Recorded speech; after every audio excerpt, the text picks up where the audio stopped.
Okay, I'm recording. Okay, cool. What were we What- recording?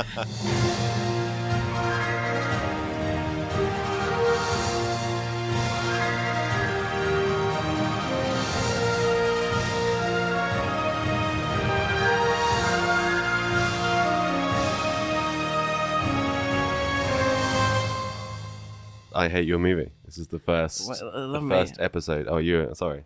Let me intro it. You're introing. Oh, we didn't Yeah. discuss this. You're Oh. the main guy. Oh. Okay, just because you. Well, just not 'cause- the main Just guy. because you bought all the equipment and it's in your your studio. Yeah, it's your thing. Ooh. Well, Intro away. Welcome to I Hate Your Movie with Dan and Rick. Ever since we watched the infamous movie called Pig, and we had equally opposite opinions on it. Truly terrible film. A truly wonderful piece of cinema. We realized it's kind of fascinating how we disagree on films, so this is why we started this podcast. It's called I Hate Your Movie because we make each other watch movies that is out of someone else's comfort zone, right? Yeah, exactly that. We both consider each other to like a wide variety of films. There are like the good, the bad in the films and all that kind of stuff. The good, the bad, and the and ugly. the ugly. Yeah, and the ugly. See what I did there? Tied it Yeah, in Nice. on the fly. You couldn't tell. But there seems to be like a massive like gap. Like, I don't really like old films. I don't really like the Sundance films, the critically acclaimed ones. And Dan generally doesn't seem to like pop culture films. Yeah. So, There's a few exceptions, but yeah. I get bored with like standard kind of storytelling. I look for the weird and the interesting. But actually, today's movie is not so weird in that sense. It is quite standard for the 60s and the early 70s. I made Rick watch The Good, the Bad, and the Ugly. How many like westerns have you seen? 'Cause Not many. You told me that you hate westerns. I don't enjoy them. I find them all to be similar. I think it comes from like I used to go around like my grandparents' house when I was a kid, and they just Channel 4 on a Wednesday because that's you only had 4 channels, and you just had to. It was just westerns. That's all it was, Yeah. and people just standing around staring at each other. That sounds amazing to me. All westerns, all the time. It was just awful. Just sitting there watching westerns, and they're so similar. Like Okay. all of them are so similar. Yeah, but you haven't seen The Good, the Bad, and the Ugly, which is like the quintessential western. Yeah, well, we'll come to that in a bit. Okay. Like I wrote a review of kind of what I thought of The Good, the Bad, and the Ugly, and I'm hoping to if we kind of release that review at the same time as this comes out, Okay, yeah, of then course. you can kind of see my point of view, not just from a haha jokey sense, but why I think it's not very good. All right, I'll hear you out. Even though we usually disagree on films, I do think your criticism are very interesting. It's usually something I haven't even considered. So this is why I think it could be interesting. I tasked you to summarize the movie in Yes, one sentence. One sentence, yeah. So this comes from one of the notes I wrote when I was watching the film. So my one-line review isn't gonna make any sense at all. But it's cannons, cannons, cannons. Okay, it's lots of cannons. Cannons, cannons, cannons. It comes from a note I wrote. Running, running, running. Cannons, cannons, cannons. Graves, graves, graves. And people, people, people. Yeah. There's lots of people. There is of, lots of people. lots of like production values. Must have been like one of the most expensive movie made at the time. Yeah. It's called Spaghetti Western because I assume because Italy gave like tax reductions or something. Lots of people are dubbed in the movie. Yeah. The whole movie is dubbed. That's how Italians make movies. They get people from all around the world, and then they speak their own language, and then they are dubbed over later in English. And then some of them was really obvious and distracting. It's quite a common practice. They do it a lot in like Eastern Europe as well, where like they're filming outside scenes and that entire scenes are dubbed. Yeah. Because they do it for that, they just do it for the whole film. Yeah, it's cheaper. It's cheaper that way because you get like 5 voice actors, Okay. and then because of like the sound equipment doesn't have to be carried around all day and things like that. So, what did you think of this film? It was long. It was Yeah. ridiculously and unnecessarily long for what it was. I mean, even when we were watching it, like an hour into the film, you were like, "Oh, now the film starts." Yeah. The story starts. The story starts in an hour into the plot, to be specific. You could have easily boiled that down to a hour and a half, 2 hour story packed film, Yeah. and you didn't. You just like for the first 10 minutes. Did you know for the first 10 minutes of that film, nobody speaks an entire word of dialogue? I know, that's a positive to me. They're just. It starts with two men having a staring contest, like it's an interesting thing to happen because there's one down the end of the road and one down the other end of the road, and they're like looking at each Yeah. other. Because I thought they were gonna fight, Yeah. but no, they're not. They're No, just they're slowly approaching a bar. they're just Yeah. staring at each other. Yeah. Just pointlessly. Why are they staring at each other as well? Why aren't they staring at the bar? Well, they are. That was kind of the bait and switch, because you think it's gonna be a showdown, but they're actually there for just to see one guy. I think all of those things that you describe, the length of the movies, to me, is like vibes and tension. And if I understand if you don't feel the tension, No, not then at it's all. really boring to you. But I did. I thought it was amazing.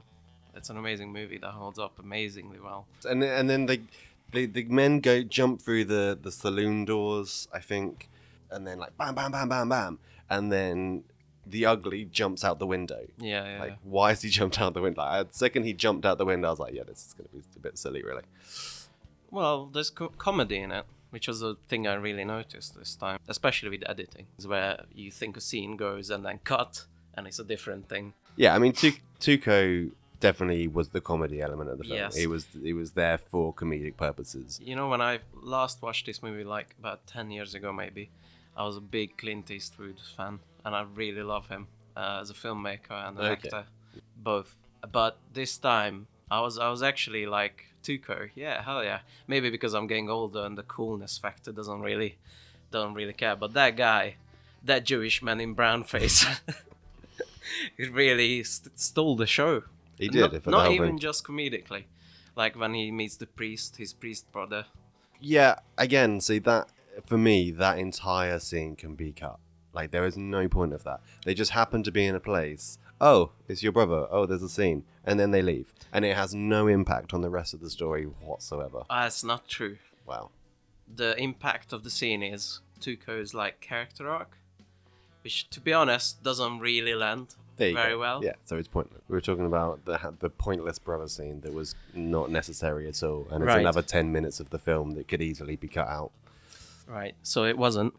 The important bit in that scene is that Blondie, the good, he watches that, and he kind of has a change of heart about Tuco, in that he kind of starts to trust him, or not even trust him, but feel bad for him, because Tuco says, "Oh, where we come from, we're either a bandit or a priest," and then he kind of starts to feel bad for him, which is he could leave him behind, because Tuco tells him the cemetery is, but he doesn't leave.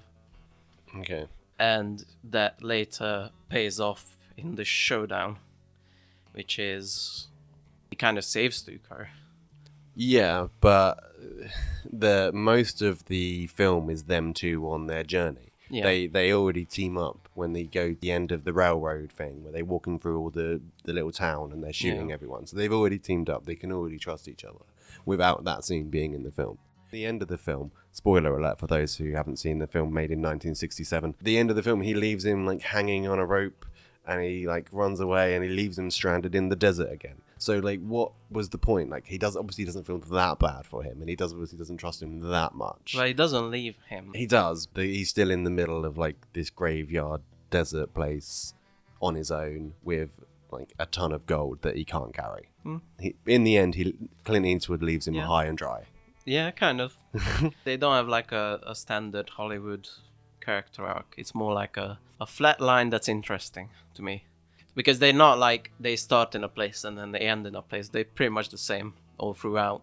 But you learn more about them, and then their kind of relationship change. I just didn't see it change from start to finish. Like at the start, they're an uneasy team, and at the end, they're an uneasy team. In fact, Yeah. they're worse off by the end, in that he leaves him stranded in the desert with a grave with loads of gold that he can't possibly carry. There's some resources a few miles back where that was that bridge. So it's not that completely impossible. But the point is, Yeah. the brother scene, could be cut. Like Okay. you could, I don't think so. even if you start, because like you say, they start and end in the same place on their kind of who they are. It doesn't matter then.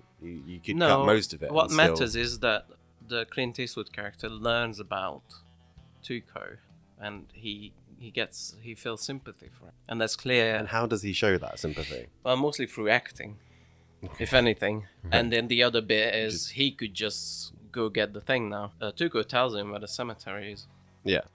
so he could just fuck off now and just leave him, but he doesn't. And it's hard to explain because I think it's through acting mostly, because it's giving looks like, well, can I trust you? Well, I've heard your backstory, so, I will for now, kind of deal. The point is, the film still would have made sense if you cut it out.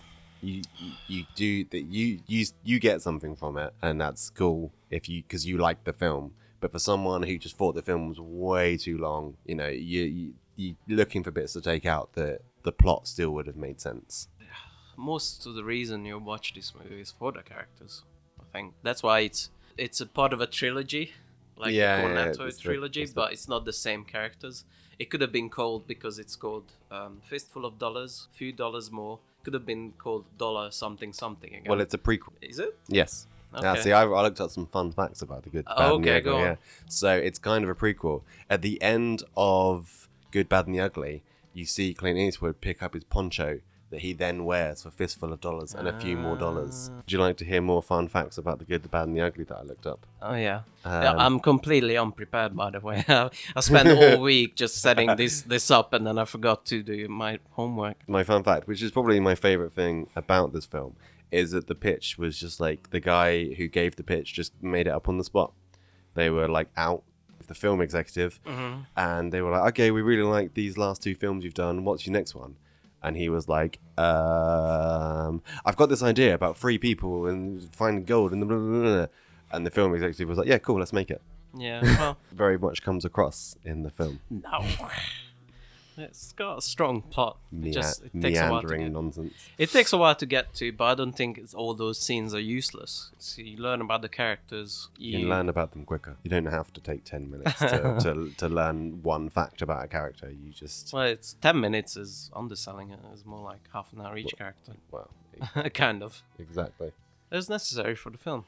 It was. Cool. So I'm going to leave my last fun fact about the Good, the Bad, and the Ugly until Okay. later. I'm gonna make you wait for it. Oh no. It's a big fact. Uh-oh. Yeah. So the first.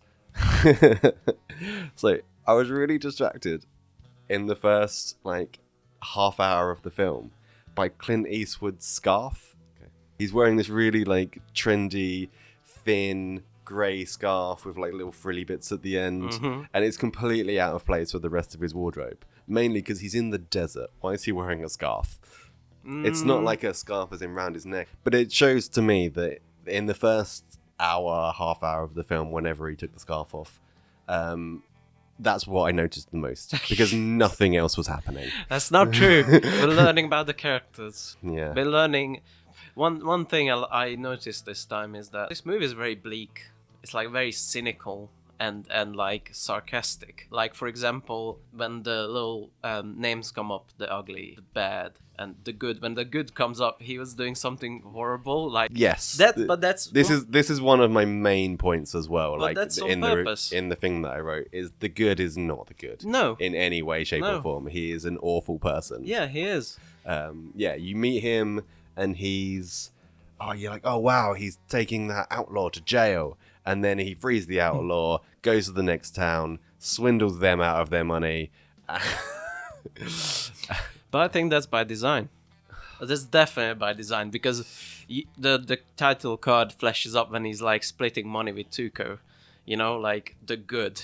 That's supposed to be the good in Western society. He has the biggest moral compass, I think. He definitely is the only one who thinks about what's good in his world and what's bad, you know? Yeah. Not that fits with society's good and bad definitions, but I think he's the one who thinks about it most. Yeah, but then he still does kind Yeah. of the opposite of what a good person in society would do. Do you know also, I didn't write it down, but it is one of my fun facts of the film. Okay. Clint Eastwood, or the good, the unnamed person, Blondie. Blondie.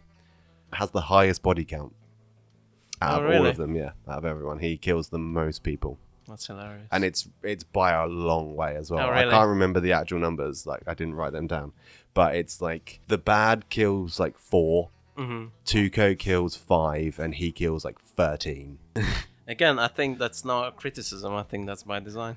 Which is good, I suppose. Like it's you know, you don't have a traditional good guy, and that's generally what the kind of film that I'm into, that kind of takes the idea of good and sees what happens if you put that in a bad situation and what that does to someone, and can they keep their morals alive. But I just feel it didn't really land, because he still thought he was good. He still thought he was... Yeah. It's probably like the best person in town. But that's just kind of like the social commentary of this film. I also don't understand just westerns as like a genre. No? No. So here we go, some more fun facts. Go on. Did you know like the western era only lasted about 20 years? That was it. Like there was a period when, because the Wild West, there was people people traveled out west. I thought you meant the movie era. No. Oh. So people traveled out west, and then for like 20 years it was a bit, and then everything calmed down. Yeah. So, I mean, I don't think it was ever like in this movie. there is some things like that. I mean, I know. It's all like fantasy for me. I'm not looking for like realistic portrait of, things. They did shootouts. They genuinely did the whole stand out. Yeah. But that was duels back then as well. Yeah. But like, because the guns were so inaccurate, it wasn't like a quick draw. Yeah. It was like stand there and hold for like a couple minutes, and there was times where people were shooting at each other and they had to stop, reload, and then start shooting again. I know a fun fact about that too. Yeah. Fun facts. Fun facts. Fun facts with Dan and Rick. Also, I hate your movie. So like these kind of westerns heavily were inspired by Akira Kurosawa films and samurai films. Okay. And the westerns were more influenced by like samurai culture than actual like cowboys. It's kind of interesting. The quick draw thing was a samurai thing, which is just with swords. With swords, just standing really close to each other. Quick draw. Yeah, that's what really happened in some. That's how samurai duels happened.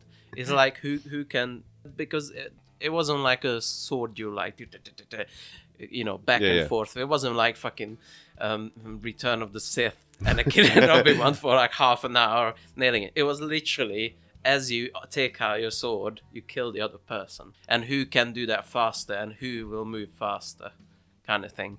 And that's where that comes from, as far as I understand. But surely that would just end in a draw every time. You would just kill each other. I don't know. Because even if you cut someone across the chest, they would still take a while to die, and therefore that would give them time to, or at least you would simultaneously swing. They also even if it's like swing, you would still, unless you swing and then move back. Swing and move back. They also have the law of like honor, so maybe they just like, well, I accept defeat. Yeah, true. Maybe it was like that. I don't know. I'm speaking out of terms now. I just know the quick draw. That's where that comes from. Ah, well, that is a fun fact. Yeah. And these samurai films and western films are really interconnected. Magnificent Seven and Samurai is the same plot. Okay. And yeah, so these kind of cultures are a bit interconnected and taking from each other in film language.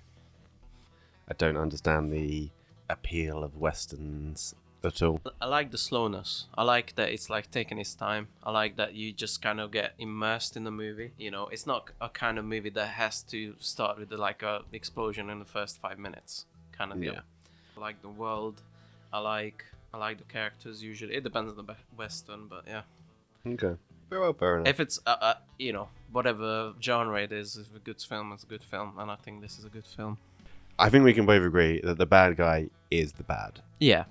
I think, though, that his introduction was incredibly heavy-handed. Okay.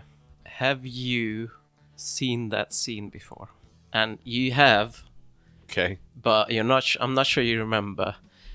There's one director in the modern age that likes to steal a lot from this movie, and like stealing might not be even like a strong word for it.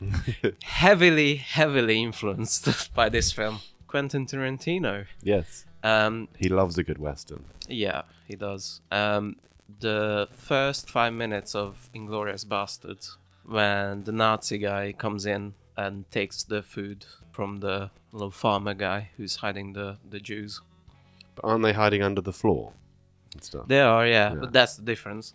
Yeah. But it's pretty much the same scene. He comes in. Well, it's pretty much that scene's been done loads of times. Bad guy walks in, calm, cool, collected, coolly threatens the guy. The guy, yeah. says no, and then he murders everyone. Well- That's not just Quentin Tarantino. That's been done. That dozens yeah, and but tons specifically before. the food bits, taking the food and then breaking bread together.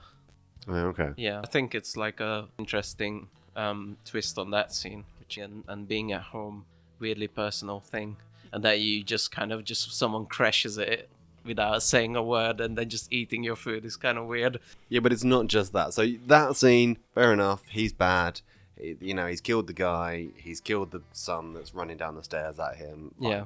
But then he goes back to his employer and murders him. Yeah. And then he was like, "Yeah, I think he gave me some money to kill you because I've been hired by the guy you've asked me to kill. Yeah, to yeah, kill yeah. you." That's And hilarious. it's ridiculous. I know. It's absolutely ridiculous. Well, it's a terrible way to run a business if you're killing all of your clients. He's after the big money. That's why he's after this gold. Yeah, but you could have had the first scene. He's cool. He's calm, but he's still murdering people. He's clearly a psychopath. You didn't need the next one where he goes and murders an old man in his bed. I think you needed that. I think you needed to show that he's a complete cold-hearted bitch. As I said, like the only person who has a moral compass in this film is Clint Eastwood, and he's the bad Angel Eyes is the most far removed from that, which is he does not care at all, has no morality whatsoever. Yeah. Again, I feel like you understood that perfectly well from the first scene. You didn't need the second scene. But if you only have the first scene, then what differentiates him as the worst guy? Because Then he could be similar to Blondie.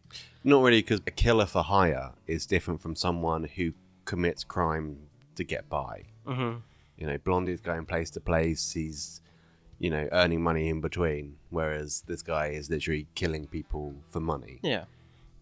That would be the difference. Yeah, but And I think that would make it even better because it kind of then you've got that question. You've got that kind of blurred lines between the good and the bad. Forget the ugly.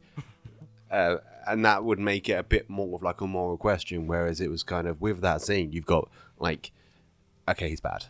All right, yeah, we get it. He's bad. I like the extra edge though. I like it.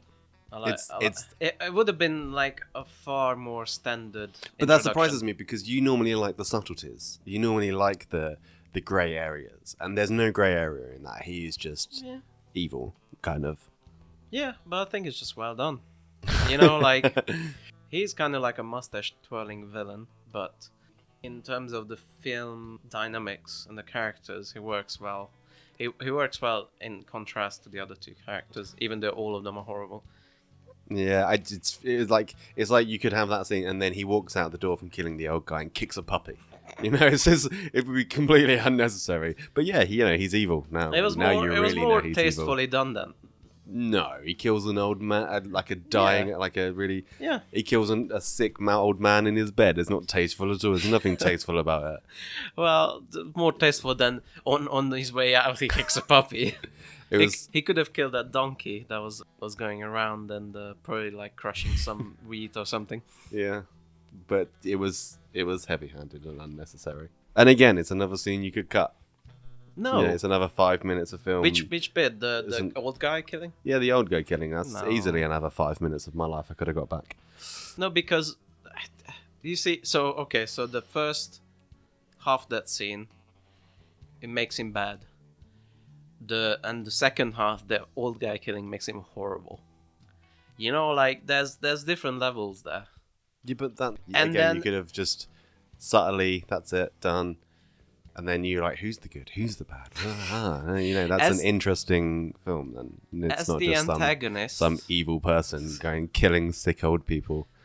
as the antagonist, he needed to be like really bad, you know, Why? and because like you need to set up your bad guy as a formidable villain who's like really cold-hearted and really would do anything for the prize money, which is the whole plot.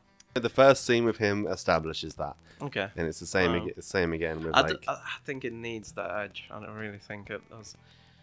It would miss some, like, it would just be boringer, you know, without that. boringer, Boringer, yeah. more boring. Boringer. New slogan. Be boringer. Disagree. Well, that's the point. Let's move on because we disagree, and that's the whole point. Right. What else do I have in my notes? Right. Yeah. It's a tiny note, but I didn't really. It was weirdly comedic in the middle of the film where Tuco goes and gets a gun. Yeah, I And love that. He's just. And like every gun in there is interchangeable. Yeah, like yeah. every single one. He just I don't starts know. picking guns off the shelf willy-nilly, taking them apart and putting them back together because every gun is interchangeable, obviously. It makes total sense. To be honest, that seems... I have no idea, right? But that seems realistic to me for the time, Okay. which is there were 3 manufacturers making guns, and it was pretty much the same type, right? I think so. Yeah, maybe. But that scene goes on. You know, Yeah. and it goes through, and it's kind of, you know, it's like I say, it's the comedic scene. Goes out the back, shoots the targets, shoots them forwards, shoots them sideways, Yeah. like you do. You know, because every gun is like super accurate. But you need to show he's a good shot. You do need to show he's a good shot, and that's fine. And then he robs the, Yeah. and then he robs the shop owner. Like the shop, it's such a bad business model. This guy's just just have a gun, have some live ammo. Yeah. What could go wrong? Yeah. Oh wait, and now I'm being held up at gunpoint. Who the funk? So you're telling me that was a good scene, right? It was funny Oh, okay. because There we go. it was ludicrous. Yeah, it was. Yeah. So I'm not looking for realism, you know. But it's like such a weird film, like scene to have in the film that's like all slow and like just staring at each other and like shootouts and that, and all of a sudden he's just really like it's something straight out of like a, you know, like a Western version of Airplane. My next note, and I can't really remember the scene very well, but it's why don't the brothers believe he's alive? He goes and hires some people. Oh yeah. All right, I have a problem with this scene. Yeah. All right. So there's a scene where Tuco goes and meets his like brothers, which is might not be even like his brothers. I think it's just bandit friends, Yeah. gangster friends. This scene, I didn't like this scene, and I didn't remember this scene, and it was weirdly blurry as fuck. Yeah. It looked shit. Yeah. The dub was even worse off. I think this is like kind of discovered scene and put back in Okay. because so I have lots of gripes with Amazon Prime. They like just shove it on there. It's so lazy. They just find a version. It doesn't even have to be like the right aspect ratio. Nothing. They just shove it on there. They don't give a fuck. I really don't like them. That scene also. From that scene on, I'll be watching with subtitles, mostly because of me. From that scene, the subtitles were off. So I think that's like a discovered scene that they put in like as an extra. Okay. But yeah, they were looking at him and they're like, oh my god, I don't believe you're alive. Tuco died in the desert 3 years ago. And but like, you're looking at him. Like, how do you not believe he's alive? Yeah, I don't like that scene. It didn't make any sense at all. You changed so much since 3 years ago. Yeah, exactly. I haven't seen you since you were 33. I haven't seen you since you were Jewish and you had a white face. Tuco's pink umbrella. Oh yeah. What? What's your problem? Yeah, I don't know. It's a perfect match to his scarf. Yeah, I don't know what yeah, you're yeah. doing. He's a funny guy. He steals a bunch of shit. Probably Okay, was yeah, I ladies. actually didn't think about that. It's Yeah, probably yeah. something he stole from Yeah. like a Lady. from a lady. That makes sense. Okay, fair enough. I'm winning. I tell you what, I did have here. Right, you ready for this? Good makeup effects. Okay. I liked it when Clint Eastwood was going through the desert, and then yeah. he's really out of water, and his face starts to get all cracked up. Yeah. I thought it was really good. Yeah, it was well done. It was weird. His recovery was weird. He's just like Yeah. all of a sudden. Takes a sip of water. Yeah. Oh, I'm good now. All of my skin is healed. They say it was weeks or something. I think they say 2 weeks. But Okay. like it was just like a sudden cut. There was nothing in between, you know. Yeah, and also from that scene, I think is that where he's unconscious? Because He's like he's like half awake kind of thing. yeah, so like, well, they're dragging him to go to a bed, and I think it's like one of those actors stipulation things at some point, because at no point does his head like sink. Oh, okay. He's constantly like he's unconscious, but his head's perfectly upright, like all in full view of the camera, so you can always see his face. It's just it was just like. It just reminded me of like I said, those actors things where they're like, oh no, I can't be on the ground for more than 5 seconds. I have to win the fight. Blah, blah. Yeah, maybe. Or it could be like an old Hollywood thing where it's like, you need to see the star of the film. Maybe. We're going to have a fun fact. Oh, go on. Because it reminded me of Clint Eastwood's Star Power. This film nearly didn't get made, or at least it got delayed by a long time, because Clint Eastwood was negotiating his contract. He did not want to do a third film. Kind of made fun of in, again, a Tarantino film. Once Upon a Time in Hollywood. Yeah. Kind of DiCaprio character is kind of based on him. And yeah, DiCaprio says like, I don't want to go to Italy anymore to fucking make westerns. I'm fucking done with them. That was kind of him. Really skipping through my notes now. My next note was pointless brother scene, because that's where it happens in the film. Because it's pointless. Oh yeah, this is one of my favorite bits of the. As in genuinely or ridiculously? My only favorite parts of this film are ridiculous ones, because Okay. they are not actually my favorite parts of the Alright. film. It's the favorite parts of Root Canal. Okay. You know, the favorite part of Root Canal is when I was hallucinating on the meds and I saw a donkey climb through the window, kind of thing. Which is when they're walking down the hill and they're like, oh, I wonder how far it is to the next thing, and they get like jumped by these troops and the camera pans around and there's this giant like internment camp or something, a giant like army camp, and they just didn't see it at all. Yeah. It's ridiculous. That was a bit silly. Not even not see it, but don't hear it. Yeah. There's so many people there. It's at this point in the film, the budget of the film seems to absolutely skyrocket. Yeah. Like it gets ridiculous. Sometimes it's like, fans, so many people, they like have to sit barely, like they touch completely. Yeah. There's so many people. But And- it's like that's like a really good idea of what an army camp would look like. Like Yeah. people on the front lines and that. I wonder if you agree with this. This movie portrays war great, I think. Yeah. Yeah. Yeah. Yeah, and like how miserable everyone looks, and like everyone's just like wounded and looks shit and disheveled. That guy they meet in the camp, the drunk guy guy who's in charge. Yeah, that's great. I love that. Absolutely. Do you know he was told, the director was told not to set the film during a civil war? He was told that films set during the Civil War were like not going to make money. They were like Hollywood curses. Yeah. That none of them made money beforehand, and he was It told is kind of absolutely don't do true. it. It is kind of true. Those movies don't make money, but for this movie, the Civil War is a backdrop.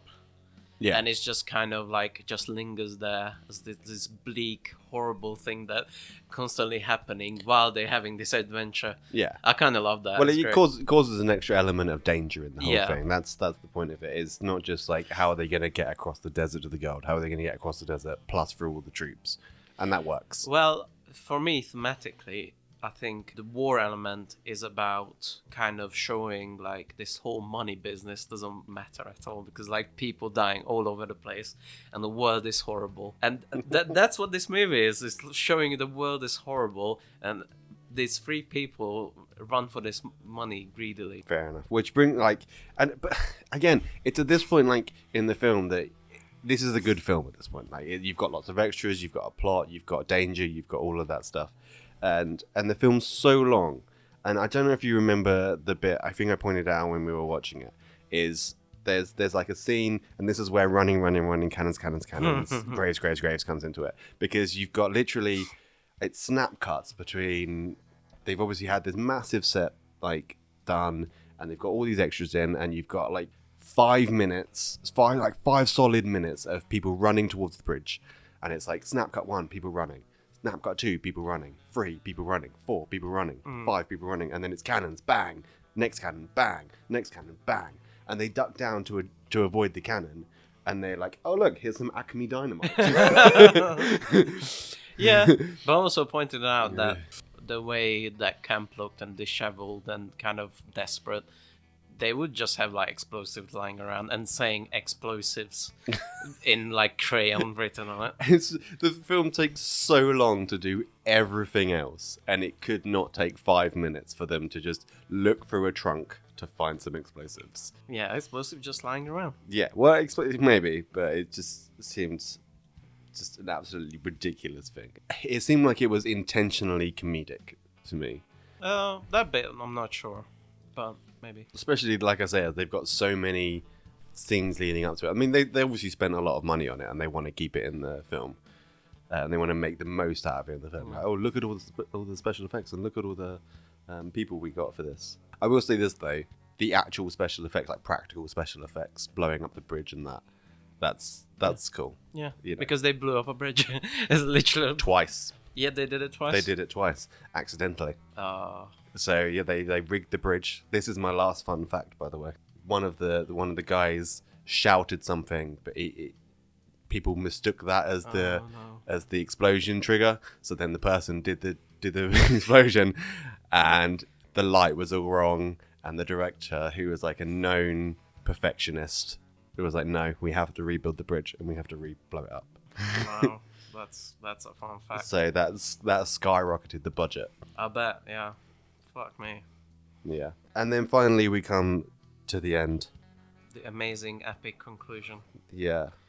What did you think of the music? At this point, the music becomes really, really, really good. So. Oh no. The music in the film. So obviously you have that iconic like. Yeah, and you have variations on that as well. Like you have like ladies singing, and There's like a slow one, a fast one, a loud one, a quiet one. Yeah. But that's my problem with it. It's everywhere. Like, it's the really iconic music, and you always associate that with westerns, and that's kind of the thing from the film that everybody knows. Yeah. But it becomes like this ridiculous, he walks through a door. Turns to the left. Hangs his hat on the thing. Yeah, it's kind of. I think it's meant to be like a stinger. I think it's that part of the movie does feel outdated. Definitely the use of music, but the music itself, I think is wonderful. Okay. What about the end? The end, it's a different track. Oh, Two different tracks, which I didn't even remember. I remembered Ecstasy of Gold, which is when Tuco runs around in the graves. For about 20 minutes. Yeah, and you know what the point of that scene is? Is that so many fucking dead people, and it's fucking supposed to be upsetting, and he's looking for gold. That's the whole, kind of theme of the movie. That's why that's powerful. Because he's like, oh my god, gold, gold, gold. And it's just like, yeah, lots of time was just graves. Great, yeah. But the favorite bit of mine is when they, that also looks like really expensive, when they zoom out and there's just so many graves. It's so... That's a real grave site. Yeah? Yeah, you can go visit it. Yeah. That's a real, I'd love to visit it. grave site? Graveyard. Yeah. That's the word. Yeah. Cemetery. That's, okay, yeah. Fancy. Whoa. Look at you with your big words. So yeah, that track, Ecstasy of Gold, which is Metallica, plays at as far as I understand, every concert. They play their own rock version. And then I forgot the trio, which is when they have El Trio, I think the track name is. When they have that little showdown with the rock in the middle. Yeah, I forgot that track is really good as well. I love Ennio Morricone. And when he died, all the articles said, the guy who did Ooey Ooey Ooh died. I was just like, what the fuck, man? And he, oh, it's so amazing. He's my favorite composer ever. Then we come to the end, the actual end of the film, where they all face off in a shoot off together. Do you know they stare at each other for 3 minutes? Yeah. 3 whole minutes they stare at each other, building tension. building tension. Building tension. Not even building tension, just tension. Just completely like, oh my god, what the fuck's gonna happen? No, you know what's going to happen. But that, No, of you course, don't. of course you know what's going to happen. No. Yes, you do. Did you know that? Definitely yes. Did you know that he took Tuco's bullets? Would you ever guess that? I knew who was going to survive it. Who did Tuco aim at? The bad. But my impression was that like Blondie kind of saved him. Yeah. He was gonna kill himself by being an idiot. You knew that the good and the ugly were going to survive. Like, 100%. Yeah, probably. I mean, the whole movie is so bleak. I don't think it would have been too out of place if the complete opposite happens. I honestly don't think that. Like, No. it's such a dark movie when you But- think about all the horrible thing that happens. Yeah, but like in still in terms of like old films, the good guy wins or the good people win because they've been teaming together for most of the film and they go through this journey together where they start to trust each other and then they just were going to survive. And again, you're just looking there for 3 minutes, like come on. And I wasn't going to make this comparison Oh, no. because it is out there. It's like a reality show, where they're like, one contestant will make it through to the next round. And it's going to be the next winner of this reality show is... We'll be back. On the Yeah, messages. exactly.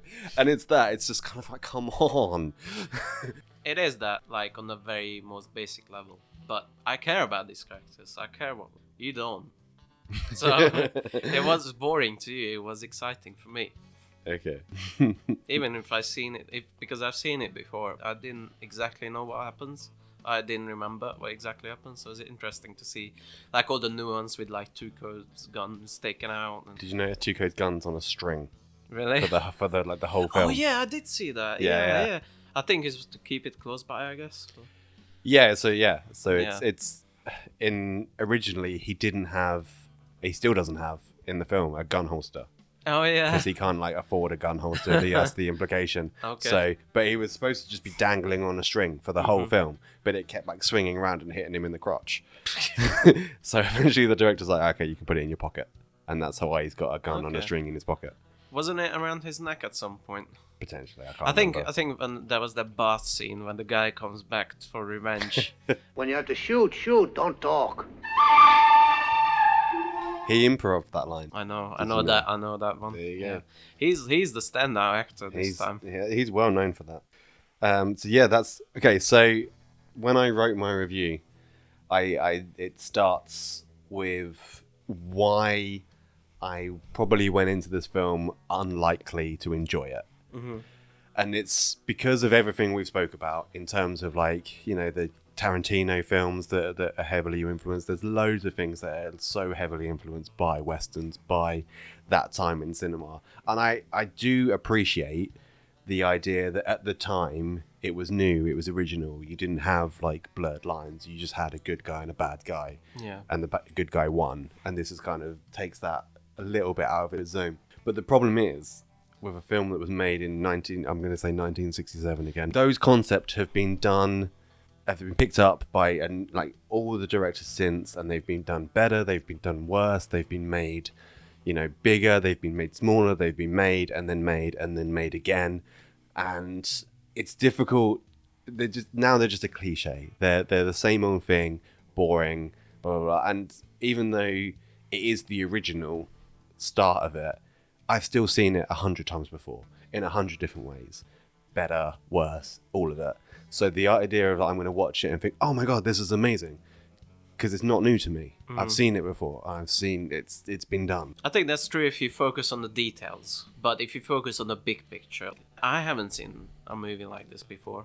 A group of misfits who went on a journey during war, and there's war in the background, and everything is horrible, and they are looking for gold. I just haven't seen this movie before, like in this specific setup. Yes, the details where it's like the Mexican standoff, the this and that, but when you zoom out at the big picture, I think it's still original until they reboot it. Well, yeah, I'm surprised they haven't already. But yeah, again, but there's so many things like you watch about like someone trying to get to somewhere through a backdrop of war, 1917. The film, that's kind of takes him trying to get across the country that's at war. That's that kind of thing where like a group of people run across the country to try and get to a gold or a prize. The film Rat Race. Rat Race. Yeah, It's a mad world. Like I said, there's so many films that take the elements of Good, the Bad, and the Ugly and they make it better. Yeah, And- again, you say elements, but I'm saying like this kind of combination of things. I yeah, think but is it's a original. combination of things that I've already seen. It's not not new to me. precisely. Yeah, but no film that gets made is precisely a combination of other but, films. Like a that- lot of films reuse tropes and this and that, but like, what's the big picture? I'm a big picture guy. I like themes and that kind of stuff. And this film like says something. War is horrible, which is a lot of films say, to be honest. Yeah. But in this specific, the way it's told and the way it's presented is completely unique. Still, I think. Saving Private Ryan is another one where people walk through a war tunnel, and for me that's more impactful because people die. People in the company. Fury, that's another one where they're just at war. There's so many films that do the horrors of war better than The Good, the Bad, and the Ugly because there's consequences. At the end, like the only main character in the film that dies is the bad, and it's not. There's no emotional impact. There's no kind of real sense of loss from the main characters at any point in that film. They're just like, oh look, there's a war happening over there. But I think that's the point. Is that like they're blinded by the gold. There's no kind of scene where they just like, oh, the horror. Yeah, because you're already experiencing it. There's the contrast of them wanting money, and then they're kind of like with blinds on, like a horse. They go through war. It's like a dark comedy. They're blinds on. They go through war, and there's all these horrible things. Remember that little scene? They want to get across the bridge to put the explosives on, Right. and there's a little bit where they. Oh, it's the stretcher. The stretch. Yeah, that was actually in my notes. I thought I'd skip that because I was getting into details too much. Yeah, they love followed that. they follow this guy. It's like, but my note was what happened to the guy on the stretcher because they follow him in. They follow this two guys carrying the stretcher with this very injured man, and they just walk out with this empty stretcher. And you're like, Yeah. everybody's Oh, probably I don't dead. mean that exactly. I mean Okay. when they go with the stretcher with the explosives on, and then someone was walking towards them. Yeah, I think another pair of guys with stretchers. yeah. And then the good and the ugly, they pretend to pick like an injured guy up or a dead guy up. Yeah. And then as soon as they're out of eye shot, they drop him and they just keep going. Yeah. So I think that's like a dark comedy. Done better elsewhere. No. And it should have been done better elsewhere because they've had like 50 years to do better. So it makes sense that it has been done better since. Not like those specific pieces of the puzzle, but you people have taken a lot of concepts from that and added an extra bit or taken a bit away to kind of streamline it because it does need streamline. It's just I can't think about a movie like that, you know? I can't see a perspective. If you pick out pieces and make them better, that doesn't make it the same movie. No, it doesn't. But I'm trying to think of a good example. Like take, for example, like the new kind of trend in films where you like understand the bad guy's point of view and you see why they're there and what they're doing and the reason for that. You relate to them. Yeah. You don't relate to the bad in this. He is sick old man killing evil person, puppy kicking terror. If you include that in this movie, you make that a different film. And this is this film. And it should be a different film. That's why I don't like it. It's because it needs a lot more emotional impact, or it needs a lot of the film cutting out. For me, it had plenty of emotional impact. And even I usually suck up like negativity from when I'm watching film, even if it's a film I like. And you and my girlfriend were moaning all the time. Moaning all the time. I was very well behaved. you're like making notes, like you're acting up, making notes like, ooh, tick, tick, tick, tick, tick. Another note, and another note. This is another bad thing with this film. Yeah. I think that's a good ending point. We are never going to agree. We have to agree to disagree. Yeah. It would be a pretty rubbish ending if we ended up just agreeing with each other. Yeah. Actually, yeah, we both agree it's a terrible film. I had a feeling you're not gonna like it. I was maybe 50-50 on it, that you might not like it. But at least I introduced you as a film critic to this piece of cinema history. Yeah, So there is some positive in it. there right? is some, and you know, I do try and watch the films that people, the classic films that people recommend and that people are so highly rated. Films like, you know, The Shawshank Redemption, which I didn't enjoy. Yeah, I think that's probably the most controversial thing that I can ever say. 'Cause I haven't seen it in such a long people time. love that film. So now that I introduce you to this amazing cinema experience, what are we gonna watch next? Well, so you give me one amazing cinema experience. I'm going to give you a really popular film that's, you know, it's a sequel Okay. to a very beloved film, Yeah. worthy of its of its predecessor, and we are going to watch Jumanji 2. Okay. And I can't remember the title. There's a tagline because there's a second and a third one, and they are completely identical films. And I can't remember. One's called Welcome to the Jungle, which I think is the second one, and then I don't know what the third one's called, unless it's Welcome to the Jungle. In which case, that's what. Not what Jumanji 2. Welcome to more Jumanji Electric Boogaloo. Electric Boo. Yeah. The squeak. Oh, there you go. Jumanji 2 is called The Next Level. My producer is just saying. Oh, they're gonna put in like a video game thing. Yeah. Oh god. Jumanji 2, Welcome to the Jungle, or well, Jumanji Welcome to the Jungle, it has a computer game. They get sucked into a computer game. Wow. I'm It's looking for incredibly popular comedic film. I look forward to your reaction to The Rock playing The Rock in the film about The Rock. I think you misspoke. I think you mean a rock. Thank you for listening. Thank you for everything. Follow us on the things. Yeah, all the things. All the things. I'll record the thing. Subscribe. And smash that like button. Oh, I hate that expression. Hello everyone, this is Dan from the future. You can get in contact with us on Instagram. I hate your movie with an underscore after each word. So I underscore hate underscore your underscore movie. And we also have a Patreon where we're gonna release bonus episodes for $1 a piece. And the first one should be up already, called We Hate Cocaine Bear, about the new Elizabeth Banks movie, which was pretty terrible and we both hated it. Spoiler alert, don't watch it. Our Patreon is I Hate Your Movie, so you should be able to find it. And thank you very much for Borogato for the logo, and thank you for Espety42 for the music. I'll try to link them if that's possible below. Check out tripolar.co.uk,